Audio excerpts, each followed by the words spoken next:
Welcome to this explainer. If you're tuning in today, chances are you know the deep, nagging frustration of wanting to stay active but constantly battling stubborn knee pain. You know exactly what I'm talking about, right? It can feel like your own body is just throwing up roadblocks every single time you try to go for a run, drop into a squat, or honestly, sometimes even just climb a flight of stairs. And while this naturally leads to a question that genuinely haunts a lot of us, is exercise actually making your knees worse? You might find yourself caught in this totally vicious cycle, terrified that your workouts, the very things you're doing to stay healthy, are actually doing more harm than good to your joints. You desperately want to move, but you definitely don't want to break yourself in the process. But here is a foundational rule from physical therapist Bill Reef that we are going to build this entire explainer around.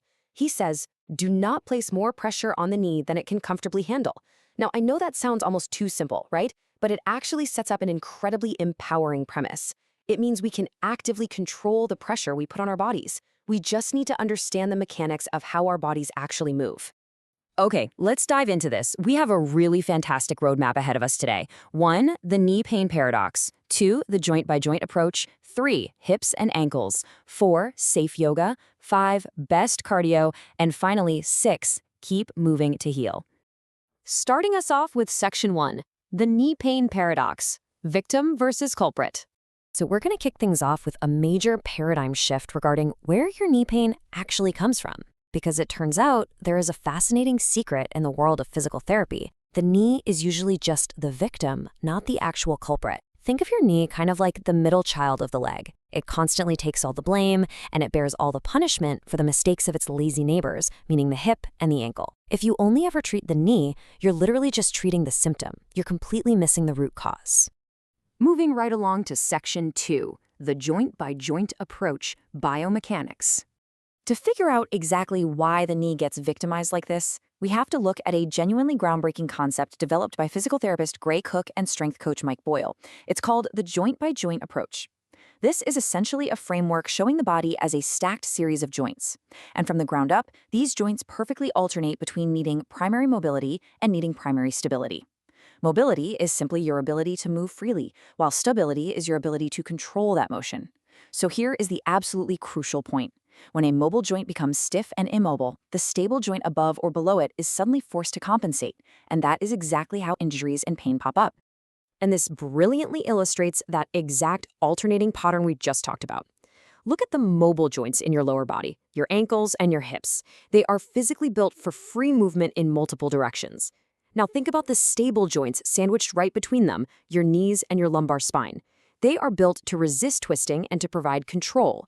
They simply aren't meant to be highly flexible in every single direction. Which brings us to section 3, hips and ankles, the real culprits.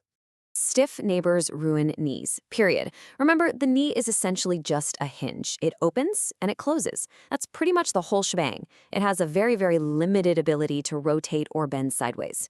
But let's say your ankles lose their mobility, maybe from sitting at a desk all day or wearing restrictive, stiff shoes, so they can't bend properly. This ends up forcing your knees forward unnaturally. At the exact same time, if your hips are stiff, they can't provide the rotational movement your body relies on to turn. So what happens? Your body forces the knee to twist and torque to make up for the hips. And it's that unnatural twisting that completely tears up ligaments and destroys cartilage.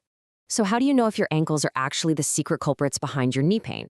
Well, the prehab guys recommend this really simple at-home diagnostic test. You can try this later. Barefoot, place your big toe about 4 fingers away from a wall. Then, keeping your heel completely flat on the floor, push your knee forward and try to touch the wall. If your heel pops up before your knee touches the wall, your ankle mobility, specifically your dorsiflexion, is restricted. And guess what? Your knee is probably paying the price for that every single time you squat, lunge, or even just walk down a flight of stairs. Let's apply this in section 4, safe yoga for sensitive knees. Once you understand this joint-by-joint approach, you can start modifying popular workouts so they actually serve you. Take yoga, for example. Yoga is fantastic, right? But man, some poses can be an absolute nightmare for the knees. Physical therapist Bill Reef offers some vital do's and don'ts to empower you to find your comfortable edge without overbending. First off, pad the shins, not just the knees, to keep your actual kneecap free from direct ground pressure. In standing poses, like Warrior 2, don't obsess over perfect heel to arch alignment if it ends up twisting your knee. Just widen your stance to heel instead. Never force your knee to twist in seated poses. And finally, skip the ankle grabs in poses like pigeon or bow because pulling that foot often torques the knee joint way past its safe physiological limit. Let's look at a really specific, brilliant modification for a classic resting position, child's pose. If deep knee flexion usually causes you pain, you don't actually have to skip this pose. Here's what you do. First, place a folded blanket directly under your shins. That completely takes the pressure off the kneecap.